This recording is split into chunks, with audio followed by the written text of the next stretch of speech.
Hey friends, before I start this video, I wanted to ask you to like and subscribe, and also let me know below what issues have you experienced with your handpans, and maybe what did you do to resolve them? So let's get started on this handpan troubleshooting video. Hey friends, I wanted to share with you a couple of tips for troubleshooting any issues you may have with your handpan. These are fragile instruments, and I understand the worry that people have when they're playing them and caring for them. But there's a couple things that are really easy to identify that might be wrong with the instrument that you can fix immediately. So we're going to go through a list of things that could potentially go wrong with your instrument, how to fix them, and if they're your fault or if they're the instrument's fault. So let's take a look at problem number 1. So one of the more common issues that I encounter are issues with the sound being deadened on their handpan. And this really can happen for a couple reasons. The first two most popular reasons are the stand or the person putting it on the ground. And the same can be said for ravs as well. Anytime this shell is in contact with a hard surface, and that could be a floor, it could even be some carpets, it could be a stand like the one I'm using at the moment, you can expect a change in sound. Handpan stands are typically set up in a way that doesn't deaden the transmission of energy between the two halves of the instrument. However, some stands are just contact areas of a shell that mute the sound almost completely. So this is a really good example. This is a So handpan, beautiful instrument. On this stand, which is designed for ravs, not handpans, very dead sound. As soon as I lift this up and strike it, completely different sound. And I'm even holding the ding here, or the goo, I should say.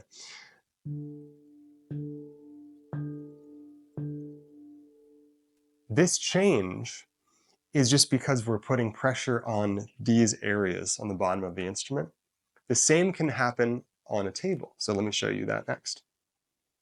So the same effect can be found on a hard surface like a wooden counter. So again, the sounds, when it's not directly on top of it, sounds very nice, beautiful instrument. As soon as I put it flat, it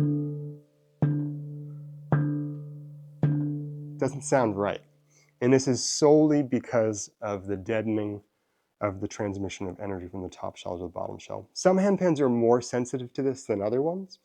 So this may or may not be your problem, but if you put it on the floor or you put it on a stand that's not very well suited for handpans and has too much contact, your ding and the rest of your instrument's going to sound pretty dead. That's problem number 1. So the other simple solution to the volume issue, it really is your strike. And a lot of people teach this weird poke method, and this is a nice accent. It gives you a nice clean sound without the percussion. You can mimic that sound by flicking with a flat finger down, pointer finger, and pulling your other fingers up at the same time. We're using our pointer finger, so when we move our pointer finger, we barely engage the other fingers. If we use our middle finger, it engages our ring finger. If we use our ring finger, it engages every finger almost, mainly pinky and middle finger. So pointer finger is the best, most powerful finger, aside from the thumb. And this downward flicking motion, if you don't get a good rebound or you don't hit the right area, it's not going to make a sound. Your instrument's not broken. So this is just a close-up of that strike that I'm talking about. So again, lifting up, coming down, hitting, and letting it bounce off. And I'm starting about an inch above the instrument, and I'm pushing below the baseline and letting my finger go back up naturally.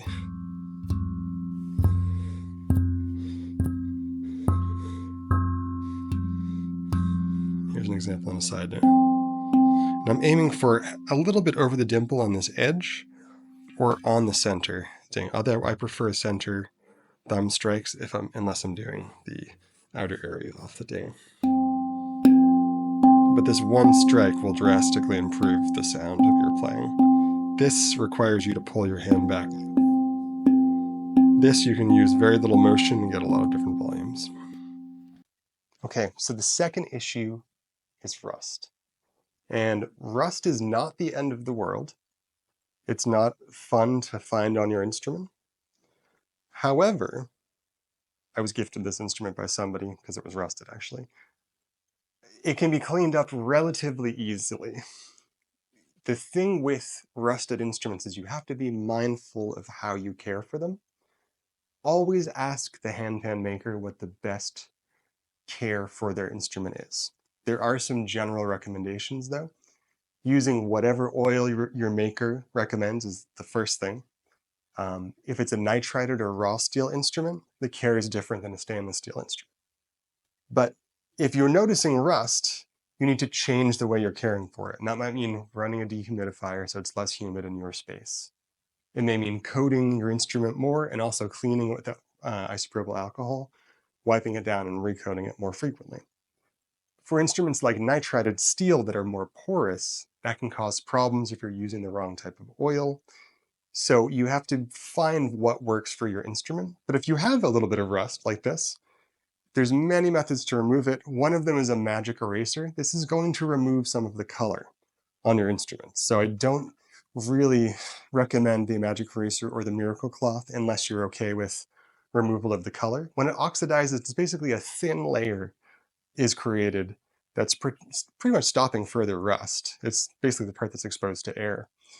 The other option that people used to present a long time ago was to use a really, really fine steel wool and use some sort of a handpan oil or coconut oil and rub just that affected area to remove the rust and keep coating it.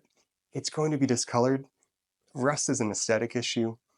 It's annoying, but it's kind of a part of life if you're a player that plays a lot, you're sweaty, or you live in a moist climate.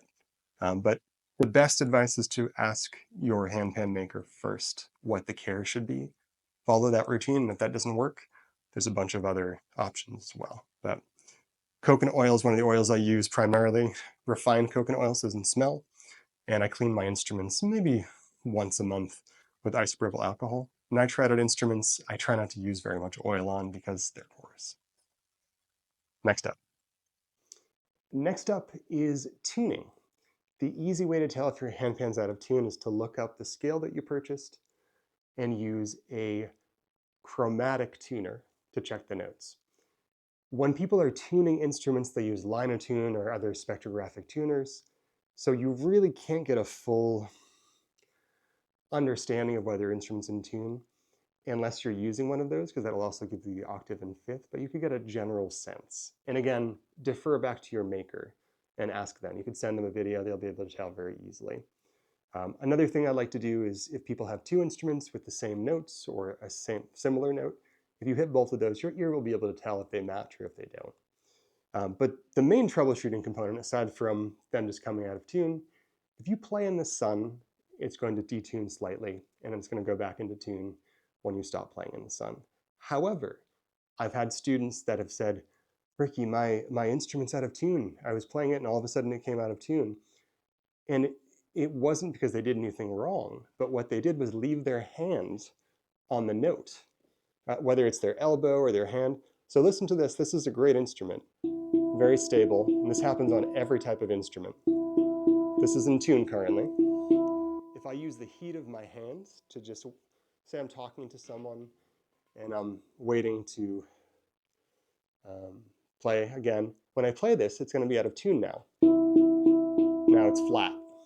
If I leave it on there a little longer, it's going to come out of tune even more. This is true for every single instrument. It's just your body heat making it detune. And this happens most on the dings when people are sitting and they're playing and they're playing something and then they stop and take a break and they rest their hands on their ding. And then when they go to play again, it's out of tune. Just don't rest your hands on the notes and they won't come out of tune from your body heat. If they do, just wait a minute and they'll come back into tune. Again, if your instrument is out of tune, never try to tune it yourself. Always ask your maker about it, unless you want to become a future tuner, but that's a whole nother journey for people that most people are not going to take that. So that's detuning through contact with skin or sun. Final thought coming up. So another thought is storage. And I know I'm in a funny scenario where I have a lot of handpans. If you had one handpan or two handpans, it's very tempting to store them in the bag. In dry climates or with sort of a moisture absorber in your bag, maybe you could do this for a short period of time. Again, defer to makers to find best practices for storage, but in general, handpans do better when they're out in the air and don't have constricted spaces to live in. So for me, as a professional musician, the best setup is to have shelves, and then I can keep track of them. I can wipe them down if they need to be wiped down, and also keeping the dust off them, because dust happens to attract humidity as well. So really the main thing for care is, if you think something's wrong with your instrument, pick one of those 4 or 3 steps that I just showed and see if that's why. So ultimately, there's probably less to be worried about than you think in caring for a handpan, but being aware of the surface that you're playing on or the stand that you're using for tuning, being aware of rust and how to care for your instrument based off of what your maker suggests, and also how to store things and how to clean them. Really, those are the main things that people ask me about, and they're worried and they think their instrument's broken.